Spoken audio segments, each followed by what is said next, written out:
സമാധാനത്തിൻ്റെ വെള്ളരിപ്രാവുകൾ ചമഞ്ഞ് നടക്കുന്ന ലോഹക്കാർ ഒന്നടങ്കം വിശുദ്ധരാണെന്ന് നിങ്ങൾ തെറ്റിദ്ധരിക്കുന്നുണ്ടോ നിഷ്കളങ്കരെ? എങ്കിൽ നിങ്ങൾക്കവിടെ തെറ്റി. നേരത്തെ സംഘപരിവാറുകാർ ഈ നാട്ടിൽ പറഞ്ഞതുപോലെ തന്നെ അധികാര കേന്ദ്രങ്ങളോട് താണു വണങ്ങി നിന്ന് കുരിശ് കൃഷി നടത്താൻ അവർ വിദഗ്ധരായിരുന്നു. പറയുന്നത് നമ്മളാരുമല്ല, അതേ വിഭാഗത്തിലുള്ള പുരോഗമനവാദികളാണ്.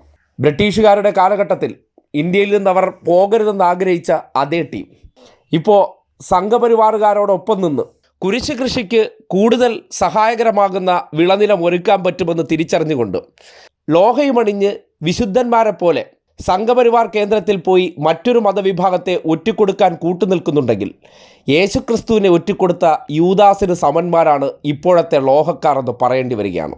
എന്തായാലും ലോഹക്കാർ ചെയ്ത പ്രവർത്തനങ്ങളെക്കുറിച്ച് ക്രിസ്ത്യൻ വിഭാഗത്തിലെ തന്നെ പുരോഗമനവാദികളുടെ ഒരു പ്രതികരണം ഈ നാട് കേൾക്കേണ്ടതുണ്ട്. ക്രിസ്ത്യാനികളുണ്ടെങ്കിൽ ക്ഷമിക്കണം, ഇത് ചരിത്രമാണ്, സത്യമാണ്. ഇന്ത്യയിലെ പ്രധാനപ്പെട്ട എല്ലാ പട്ടണങ്ങളിലും നിർണായക സ്ഥലങ്ങൾ ഇവർ കൈവശപ്പെടുത്തി ബ്രിട്ടീഷുകാരുടെ ആരെങ്കിലോടുകൂടി.